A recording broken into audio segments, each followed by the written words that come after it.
لا إله إلا الله لا إله إلا أما الله. بعد فأعوذ بالله من الشيطان الرجيم بسم الله الرحمن الرحيم إن عدة الشهور عند الله 12 شهرا في كتاب الله يوم خلق السماوات والأرض منها 4 حرم ذلك الدين القيم فلا تظلموا فيهن أنفسكم وقاتلوا المشركين كافة كما يقاتلونكم كافة واعلموا أن الله مع المتقين صدق الله مولانا العظيم. اللهم صل على محمد وعلى آل محمد كما صليت على إبراهيم وعلى آل إبراهيم إنك حميد مجيد. اللهم بارك على محمد وعلى آل محمد كما باركت على إبراهيم وعلى آل إبراهيم إنك حميد مجيد. اللہ تعالیٰ فرماتے ہیں ان عدت الشہور عند اللہ 12 شہر فی کتاب اللہ یوم خلق السماوات والارض. جس دن سے اللہ نے آسمانوں زمینوں کو پیدا فرمایا اس دن سے اللہ کے لکھے میں مہینوں کی تعداد 12 ہے. سال کے مہینوں کی تعداد 12 ہے. منہا اربعۃ حرم، ان 12 میں سے 4 بہت احترام والے مہینے.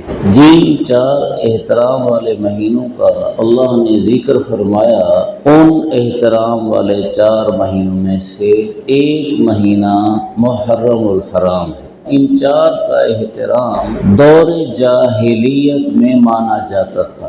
جاہلیت کے دور میں قبائل میں آپس میں لڑائیاں ہوا کرتی تھی، لیکن ان 4 مہینوں میں لڑائیاں نہیں کرتے تھے اور کوئی کسی کی جان یا مال نہیں لیا کرتا تھا کہ بھئی یہ حرمت والے مہینے ہیں. اسلام آنے کے بعد ان 4 مہینوں کا احترام باقی ہے. البتہ علماء کا زیادہ صحیح قول یہ ہے کہ جہاد جیسا فریضہ ان 4 مہینوں میں بھی نہیں چھوڑا جا سکتا.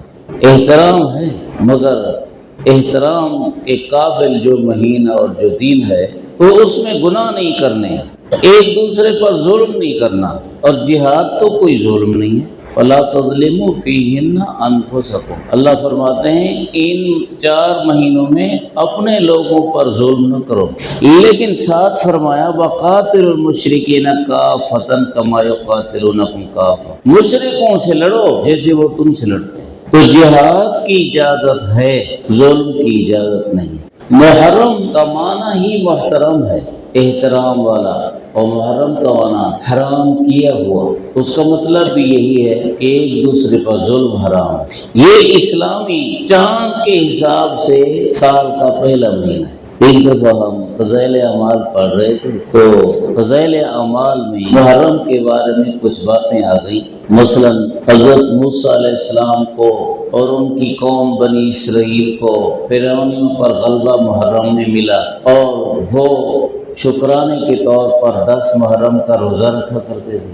اور نبی کریم صلی اللہ علیہ وسلم نے جب معلوم کیا کہ یہود 10 محرم کا روزہ رکھتے ہیں تو آپ صلی اللہ علیہ وسلم نے بھی اپنے صحابہ رضی اللہ عنہم کو فرمایا کہ اگر حضرت موسیٰ علیہ السلام اور ان کے ساتھ ایمان والے بنی اسرائیل لوگوں کی کافروں فرعونیوں کے مقابلہ میں فتح اور نجات، اس پر یہودی شکر ادا کریں، ہم اس کی زیادہ لائق ہیں کہ ہم شکر ادا کریں کہ اللہ کے ایک نبی پر حق کو اللہ نے فتح عطا فرمائی، اس کے ماننے والوں کو نجات عطا فرمائی، دشمن کو نیست و نابود فرمائے. ہم اس کی زیادہ لائق ہیں کہ ہم بطور شکریہ کے ہم بھی روزہ رکھا کریں گے. چنانچہ رمضان المبارک کے روزہ کے فرض ہونے سے پہلے 10 محرم کا روزہ فرض تھا.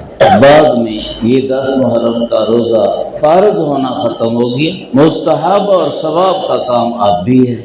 اچھا، تو وہ ہم فضائل اعمال سے پڑھ رہے تھے تو ایک سادے سے بزرگ تھے، وہ کہنے لگے اچھا یہ محرم پہلے سے چلا آ رہا ہے. انہوں نے سمجھا کہ امام حسین سے شروع ہوا ہے، واقعہ کربلا سے شروع ہوا ہے. جیسے عرض کیا اس محرم میں کئی خاص واقعات ہوئے، جیسے یہ بنی اسرائیل کی کامیابی، فرعونیوں کی ہلاکت، تو یہ بہت عظیم کام ہے۔ اب روزے کا حکم ہے 10 محرم کو، مگر مسلمان فرض روزوں سے تھکے ہوئے ہیں تو نفل اور مستحب روزے کیا رکھیں گے؟ مسئلہ ہمارے یہاں یہ ہے کہ بہت سے کام جو ضروری نہیں ہوتے ہم انہیں ضروری سمجھ لیتے ہیں، اور کئی ضروری کام ہوتے ہیں پرواہ ہی نہیں کرتے۔ ابھی ذی الحجہ مہینہ گزر گیا قربانی والا، تو ایک ساتھی نے مجھے بتایا، یہ بعد میں بقرعید کے 1-2 دن بعد مجھے بتایا کہ ہمارے ہاں ایک شخص نے ناخن کاٹ لیے، بال صاف کر لیے، تو ناخن کاٹنے اور بال صاف کرنے کی وجہ سے جو اس کا قربانی کا حصہ تھا اس نے وہ اپنے نام کے بجائے اپنے چھوٹے بچے کے نام کر دیا کہ چونکہ میں ناخن کاٹ لیا اور بال صاف کر لیے میں نے، اس لیے میری قربانی نہیں ہوتی، وہ بچے کے نام کر دیا۔ جاہلوں کی جہالت کا اتنا زور ہے، فرمایا کرتے تھے جہالت کا زور ہے، تو جہالت کا اتنا زور ہے کہ اس نے کسی ان پڑھ مولوی سے پوچھا تو مولوی کہا تیری قربانی نہیں ہوتی کیونکہ تو نے بال کاٹ لیے، ناخن کاٹ لیے، لہذا تیری قربانی نہیں ہوتی، تو اپنی قربانی بچے کے نام کر دے۔ اب اپنا فرض ضائع کیا اور جس بچے پر قربانی ہے ہی نہیں اس کے نام کا صدقہ ہو گیا۔ تو اب وہ جو یہ عرض کرنا مقصد تھا کہ دیکھو ناخن نہ کاٹنا اور بال صاف نہ کرنا ذی الحجہ کے دنوں میں اچھا عمل ہے، اتنا ضروری تو نہیں، لیکن اسے ضروری سمجھا، اور کتنے فرض ہیں جو چھوٹ رہے ہیں وہ پرواہ بھی نہیں۔ اس کی اتنی مثالیں ہیں کہ اللہ رحم فرمائے۔ آدمی فوت ہو گیا، کئی لاکھ روپے کی خیرات اس کی ایصال ثواب کے لیے کی جا رہی ہے، بھئی یہ ضروری ہے، برادری کہتی ہے ضروری ہے، نہیں کرو گے تو عوام کے فتوے لگیں گے، لیکن یہی آدمی جو کئی لاکھ لگا کر خیرات کر رہا ہے اس کی ذمہ زکوٰۃ ہے یہ وہ ادا نہیں کرتا، اس کی ذمہ دوسروں کے قرض ہیں یہ وہ ادا نہیں کرتا، تو جو ضروری تھا اسے چھوڑ دیا، جو اتنا ضروری نہیں تھا وہ کیا ہے۔ شادی کے موقع میں اب کیا سب کو بلانا ضروری ہوتا ہے؟ اتنی بڑی ولیمہ کرتے ہیں اور کارڈ چھاپتے ہیں تو اس میں لکھتے ہیں سنت ولیمہ، اور سنت ولیمہ کیا ہوتا ہے؟ بدعت ولیمہ ہوتی ہے۔ علماء کا ایک میں نے لفظ پڑھا ہے، وہ فرماتے ہیں کانت سنتن وصارت الان بدعہ، کہ اس طریقے کی پہلے صحیح طریقے کی ولیمہ سنت تھی اور اب اس طریقے کی ولیمہ یہ بدعت بن گئی ہے، اس سنت طریقے پر واپس آئے بدعت یہ ولیمہ، پھر ٹھیک ہے۔ حضرت تھانوی رحمہ اللہ بھی لکھتے ہیں کہ بھی اب یہ سنت طریقے پر نہیں رہی ہے، اور پھر یہ ہوتا ہے اس ولیمہ پر کہ لاکھوں روپے خرچ کیے اور کاپی لے بیٹھے، اب کوئی آدمی نہ گزرے کھا کر جب تک پیسے نہ لکھوائے۔ اگر ہوٹل ہی کھولنا تھا تو وہ تو ہوٹل اڈے پر کھول لیتے، یہ شریفانہ طریقے کا ہوٹل ہے جس کا ہوٹل نام بھی نہیں ہے اور کھانا بک رہا ہے۔ اگر تمہاری اتنی طاقت نہیں تھی تو تم نہ کرتے اتنی، بس چند ہزار کی طاقت تھی، بس وہی چند ہزار کا ولیمہ کر لیتے، تو جو غیر ضروری ہے اسے اتنا ضروری بنا رکھا ہے اور جو ضروری ہے وہ نہیں کرتے۔ اللہ رحم فرمائے 10 محرم کا روزہ اب نہیں رکھتے اور کئی فضولیات اپنی طرف سے بنا رکھی ہیں، جیسے ان 10 دنوں میں پلاؤ پکانا ہے اور ان 10 دنوں میں کئی تو سبیل لگائیں گے۔ سبیل، یہ پلاؤ کس لیے پک رہا ہے؟ یہ سبیل کیوں لگائی ہے؟ کربلا کی شہداء کے ایصال ثواب کے لیے۔ آخر اس کے لیے پلاؤ پکانا کوئی ضروری تو نہیں، اس کے لیے یہ سبیل لگانا تو کوئی ضروری نہیں۔ کہتے ہیں سبیل اس لیے لگاتے ہیں کہ وہ بیچارے پیاس سے فوت ہوئے تھے۔ اچھا، تو پیاس سے فوت ہوئے تو ابھی تک ان کی پیاس نہیں بجھی اور تمہاری سبیل کا پانی وہاں تک پہنچے گا؟ وہ تو اس کے پیٹ میں پہنچے گا جس نے پیا ہوگا، وہ ان کے پیٹ تک تو نہیں پہنچے گا۔ انہیں تو جنت کا وہ پانی میسر ہے جو دودھ سے زیادہ سفید، شہد سے زیادہ میٹھا ہے۔ حدیثیں ہیں، اللہ تعالیٰ نے قرآن پاک میں فرمایا ہے یرزقون، جو شہید ہوتے ہیں انہیں رزق ملتا ہے، انہیں تمہارے پلاؤ کی تو ضرورت نہیں، یہ تمہارے والا پلاؤ ادھر تک نہیں پہنچتا۔ ہمارے لوگ بڑے غلط ذہن رکھتے ہیں، کئی ہمارے مشاہدے میں آیا آپ بہت سے آدمی جنہوں نے حرمین شریفین کا سفر کیا ہے، اللہ مجھے آپ کو بار بار قبولیت کے ساتھ نصیب فرمائے، تو وہاں حج کرنے والے ہوں یا عمرہ کرنے والے ہیں، ان کا حال کیسا ہوتا ہے؟ بس ایک آگے جا رہا ہے، باقی پیچھے جا رہا ہے۔ یہ پیچھے والوں کو کوئی پتہ نہیں ہے کہ کدھر لے جا رہا ہے اور کیا کرنا ہے۔ بس بھیڑیں ہیں جو ایک راہ پر بھیڑ کے پیچھے ہیں۔ ہمارا پاکستان میں بھی بہت سے لوگوں کا یہی حال ہے، جدھر ایک چل رہا ہے ادھر دوسرا بھیڑوں کی طرح۔ کوئی درباروں پر، کوئی مزاروں پر جانے کا شوقین جو ہے تو دیکھنے والا کہتا ہے اس کے ساتھ دوستی کی وجہ سے چلو میں بھی تمہارے ساتھ چلتا۔ کون کون سی رسموں کو بیان کیے ہیں۔ اچھا، محرم ہی میں ہمارے لوگ اپنوں کو بھی ایصال ثواب کیا کرتے ہیں، ماشاءاللہ اچھی بات ہے، ایصال ثواب حق ہے، لیکن محرم میں آگے پیچھے یاد نہیں کرتے۔ محرم ہی کی رسم ہے، مدرسے میں چلے جائیں گے، مولوی صاحب کو کہیں گے جی میری اماں کی قبر پر، میرے ابے کی قبر پر طالب علموں کو بھیجو، وہ ایصال ثواب کریں گے، تو یہاں کسی قبرستان میں ہو جائیں گے اور طالب علم ختم پڑھیں گے، یاسین سورت پڑھیں گے، اور یوں ایصال ثواب ہو رہا ہے۔ ایصال ثواب حق ہے، لیکن اس کو محرم کے ساتھ کیوں خاص کیا؟ ایک بات۔ دوسری بات یہ کہ آپ کی اپنی زبان گھستی ہے جو آپ کچھ پڑھیں اور ایصال ثواب کریں۔ ہر جگہ کرائے کے مولوی آپ کو ملیں گے جو کچھ پیسے لے کر اور کچھ کھانا لے کر وہ آپ کی میت کے ایصال ثواب کا کام کریں گے۔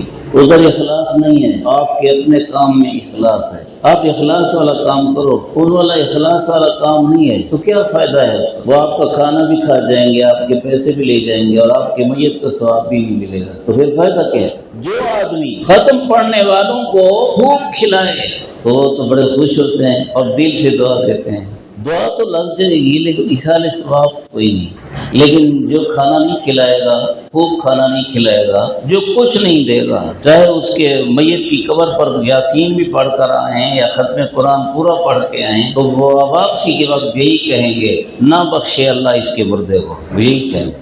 اس نے منہ بھی میٹھا نہیں کیا۔ اچھا، منہ میٹھے پر یاد آ گیا، یہ بھی طریقہ کار ہے کہ 9-10 محرم کو ہمارے احباب قبرستان چلے جاتے ہیں اور 9-10 محرم کو پھر وہاں قبرستان جا کر بھی کئی غلط کام کرتے ہیں۔ مثلا ایک غلط کام یہ ہے کہ مٹھائی لے جاتے ہیں، اور چونکہ بچوں کو، چھوٹوں کو پتا ہے کہ مٹھائی لے جاتے ہیں، اس لیے وہ چھوٹے بچے بھی قبرستان پہنچ جاتے ہیں، اور پھر ان کے بھاگنے کو کون روکے؟ ایک جگہ مٹھائی بانٹ رہا ہے ادھر کو بھاگے، ایک دوسری جگہ ادھر کو مٹھائی بانٹ رہا ہے ادھر کو بھاگے۔ نہ انہیں قبروں کا ادب نہ احترام، وہ تو مٹھائی کے پیچھے بھاگ رہے ہیں۔ ہمارے لوگوں میں مشہور ہے کہ ان دنوں قبرستان ضرور جاؤ، کیونکہ تمہارے جو مردے ہیں نا وہ قبروں سے کھڑے ہو کر دیکھ رہے ہوتے ہیں کہ بھئی ہمارا کوئی وارث آ رہا ہے کہ نہیں آ رہا۔ اگر آ گیا تو حاضری لگ گئی، نہیں آیا تو حاضری نہیں لگی۔ اچھا، اگر وہ قبروں سے باہر کھڑے ہو کر دیکھتے ہیں تو پھر یہ جو بچے بھاگ رہے ہوتے ہیں ان کا کیا حال ہوتا ہوگا؟ نبی کریم صلی اللہ علیہ وسلم نے ایک صحابی کو دیکھا، وہ قبر کی ٹیک لگائے ہوئے بیٹھے تھے، یوں ٹیک لگائے ہوئے بیٹھے تھے جسے ٹیک لگاتے ہیں، تو آپ صلی اللہ علیہ وسلم نے اس صحابی کو فرمایا لا تؤذ صاحب هذا القبر، اس قبر والے کو تکلیف نہ دے، یہ تیری ٹیک لگانے سے اسے تکلیف پہنچا۔ اگر ٹیک لگانے سے تکلیف پہنچ رہی ہے تو جو قبروں پر بھاگ رہے ہوں یہ میتوں کو تکلیف نہیں پہنچے گی، لیکن بس ایک رسم ہے اسے پورا کرنا ہے۔ یہی مٹھائی تم اپنے محلے میں تقسیم کر دو، یہ وہاں تقسیم کریں گے۔ جیسے دیگیں بھی کئی قبرستان میں چڑھاتے ہیں، خیراتیں بھی کئی مزارات پر کرتے ہیں۔ بھئی اللہ تعالیٰ ثواب پہنچاتا ہے تو اپنی جگہ رہ کر ایصال ثواب کرو نا۔ اور دیوبندی تو رہا اپنی جگہ، مولانا احمد رضا خان بریلوی نے لکھا ہے اپنے ملفوظات میں، احکام شریعت میں، انہوں نے لکھا ہے قبرستان میں مٹھائی لے جانا منع ہے۔ اب یہ کون جاہل لوگ ہیں جو کرتے ہیں؟ دیوبندیوں نے تو ان کو نہیں ترغیب، اور بریلویوں کا بڑا یہ منع کر رہا ہے، لیکن پیچھے والے چھوٹوں نے اس بڑے کا دامن چھوڑ دیا ہے، اس لیے وہ بدعات اور رسومات پر چپ رہتے ہیں، نہیں بس کرنے دو، اس لیے کہ ایسے پیڑ تو نہیں پلتا نا کچھ لوگ کھلائیں گے تو ہم کھائیں گے، اس لیے زرد پلاؤ بھی پکائیں، دودھ بھی تقسیم کریں، 11ویں شریف کا دودھ، اور اسی طرح کے موقع بموقع خیراتیں کرو تاکہ ہمارا پیٹ پلتا رہے۔ دیوبندی خشک مزاج ہیں، یہ کھانے کھلانے اور خیراتیں کرنے سے منع کرتے ہیں، تو یہ سرد مزاج کھاتے رہتے ہیں کھلاتے رہتے ہیں، لیکن پیٹ تو ایسا ہے جو بھرتا ہی نہیں۔ اللہ رحم فرما۔ ایک قبرستان میں جا کر مٹھائی بانٹنا منع ہے۔ دوسرا، 9-10 محرم کو کیوں جاتے ہیں، اسے آگے پیچھے کیوں نہیں جاتے؟ ابھی محرم شروع نہیں ہوا اور آج جمعہ ہے، جاؤ اپنے والدین کی قبر کی زیارت کرو، ایصال ثواب کرو۔ محرم کو کیوں جانا ہے؟ 9-10 محرم کسی دن کو خاص کرنا کسی عمل کے ساتھ، کسی وقت کو خاص کرنا کسی عمل کے ساتھ، علماء کہتے ہیں کہ وہ عمل بدعت بن جاتا ہے۔ مسئلہ یہی ہے، لیکن اکثریت عوام کی نہیں مانتی۔ فجر کی نماز میں سنتوں میں حضور صلی اللہ علیہ وسلم پہلی رکعت میں قل یا ایھا الکافرون اور دوسری میں قل ھو اللہ احد پڑھا کرتے تھے۔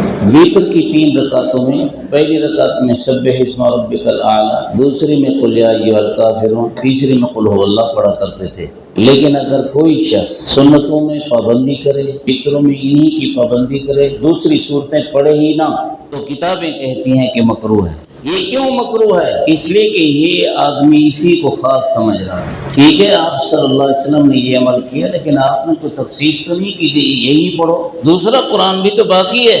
عوام جب کسی عمل کو کسی وقت کے ساتھ خاص کرتی ہے تو وہ مکروہ ہو جاتا ہے اور بدعت ہو جاتا ہے۔ اچھا، ایصال ثواب آپ خود کرو، مولویوں کے لے جانے کی ضرورت نہیں۔ ہر ایک آدمی کو الحمد شریف آتا ہے، ہر نمازی کو قل ھو اللہ شریف آتا ہے، ہر ایک آدمی کو درود شریف آتا ہے، استغفار آتا ہے، سبحان اللہ، الحمدللہ، اللہ اکبر، لا الہ الا اللہ، لا حول ولا قوت الا باللہ، یہ ذکر آتے ہیں۔ یہ ذکر کرو، ان ذکروں کی جتنی تسبیحات کر سکو، ایک ایک کلمے کی جتنی تسبیحات کر سکو وہ کرو، اور پھر اللہ تعالیٰ سے عرض کرو، یا اللہ میں نے یہ عمل کیا، میرے اس عمل کا ثواب میرے والد محترم تک پہنچا دے، میری اماں تک پہنچا دے۔ پھر یقین کرو کہ پہنچ گیا۔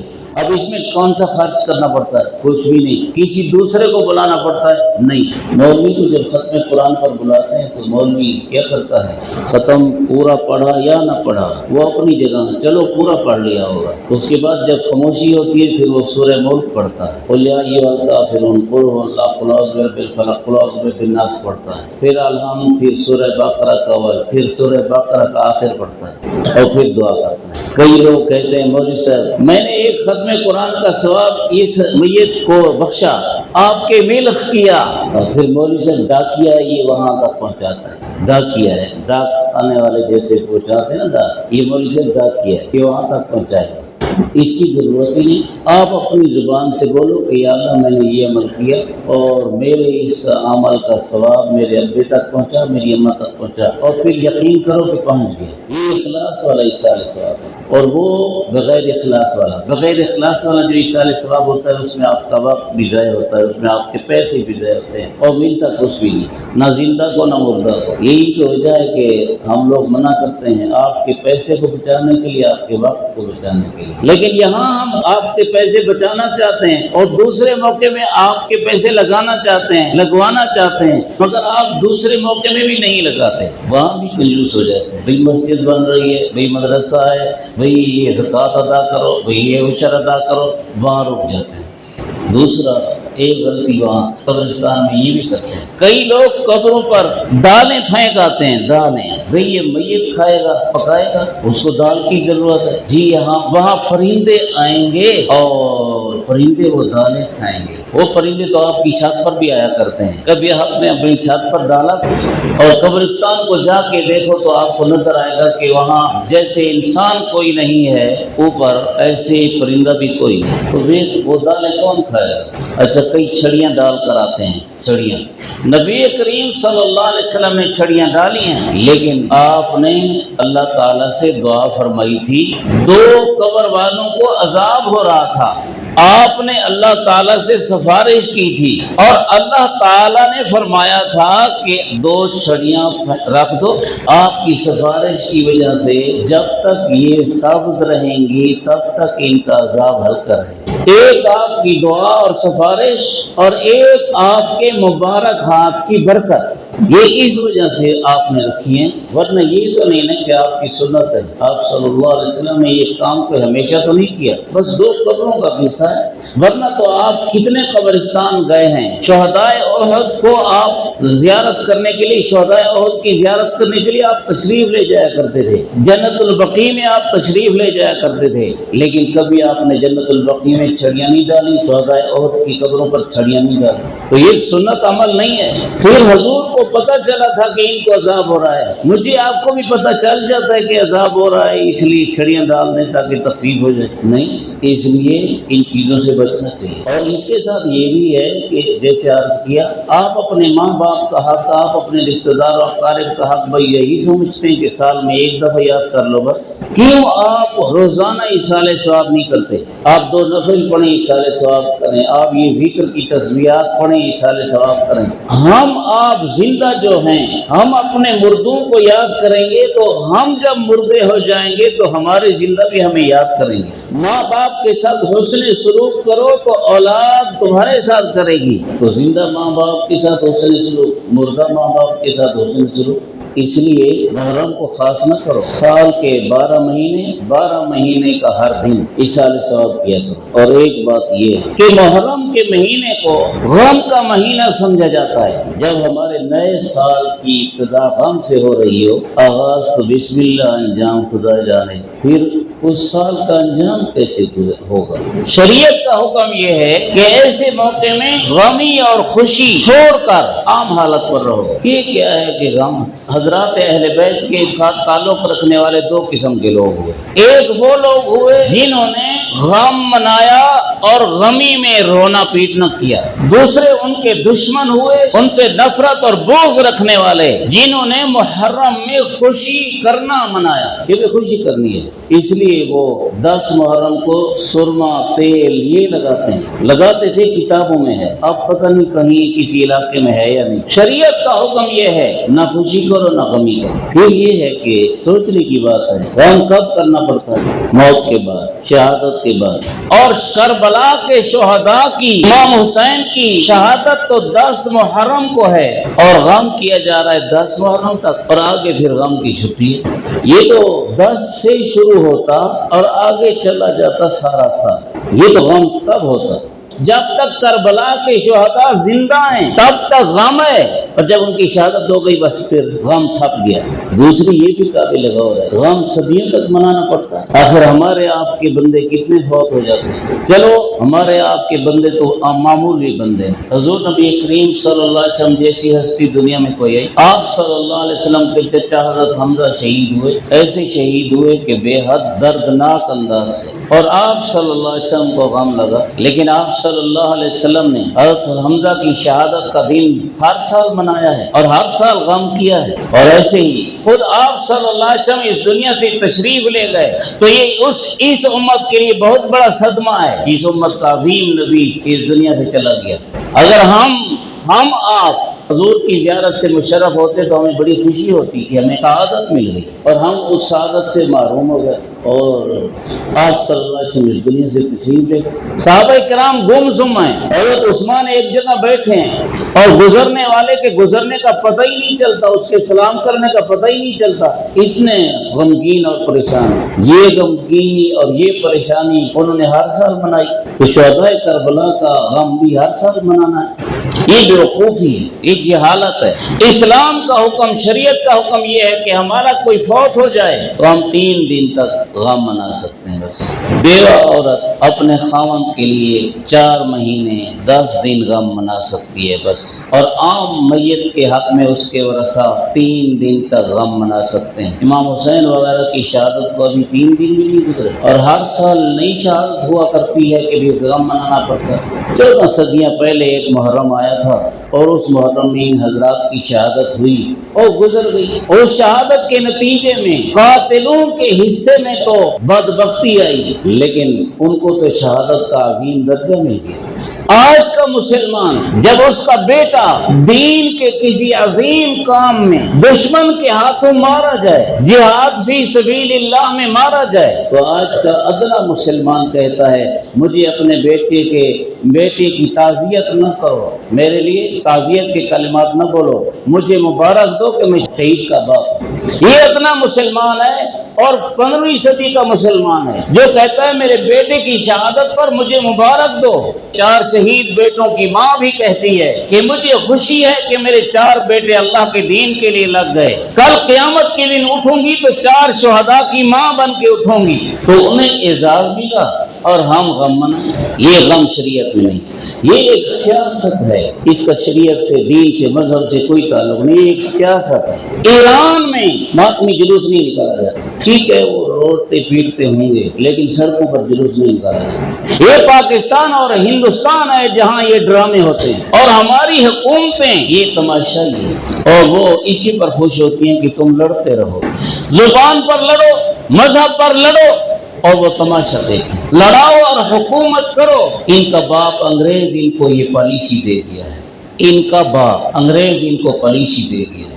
جو حکومتیں آتی ہیں وہ بیٹے ہیں ان کے. مسلمانوں کی حکومتیں نہیں ہوتی، منافقوں کی حکومتیں ہوتی، چاہے ان کا لیبل مسلمانوں والا ہو. تنظیمیں لڑنے کی خود بناتے ہیں، پارٹیاں خود بناتے ہیں اور پھر لڑاتے ہیں اور تماشا دیکھتے ہیں. ہمیں کچھ نہ کہو، لڑتے رہو، اور جب تم ہمارے پاس آؤ گے تو ہم تمہارے حقوق کے لیے کام کریں. عبادتیں عبادت خانوں میں ہوا کرتی ہیں. رونا پیٹنا کسی مذہب میں عبادت نہیں. اور سڑکوں پہ آنا کون سے مذہب میں عبادت ہے؟ ہمارا تو مذہب ہے صرف اسلام. بس سنی کہتا ہے اسلام، شیعہ کہتا ہے اسلام، لیکن اسلام سے واسطہ کس کا ہے یہ تو حقائق اپنی جگہ ہے. اسلام کی تعلیم میں یہ جلوس نکالنا ہے، سیاسی ہو یا مذہبی ہو. اسلام کی تعلیم میں یہ پیٹنا ہے، اپنے سینہ کو بھی کرنا، زخمی کرنا، 10 دن منانا اور پتہ نہیں چہلم وہلم اور پتہ نہیں کیا کچھ بناتے ہیں. حکومتوں نے اوپر فنڈ مقرر کیے ہوتے ہیں اور انہوں نے جہاں لڑانے سے ہمارا تماشا دیکھنا ہوتا ہے وہاں فنڈ بھی کھانا ہوتا ہے. کچھ دے دیا بھی ہاں یہ تم لے لو، باقی خود کھاتے ہیں. سیلاب زدگان کا سارا پیسہ ہضم ہو گیا. 1,60,000 تھا بھی ہضم ہو گیا ہے اور 4 لاکھ تھا بھی ہضم ہو گئے. لاکھوں نہیں اربوں ہضم ہو گئے. کنہوں نے ہضم کیے؟ بڑوں نے.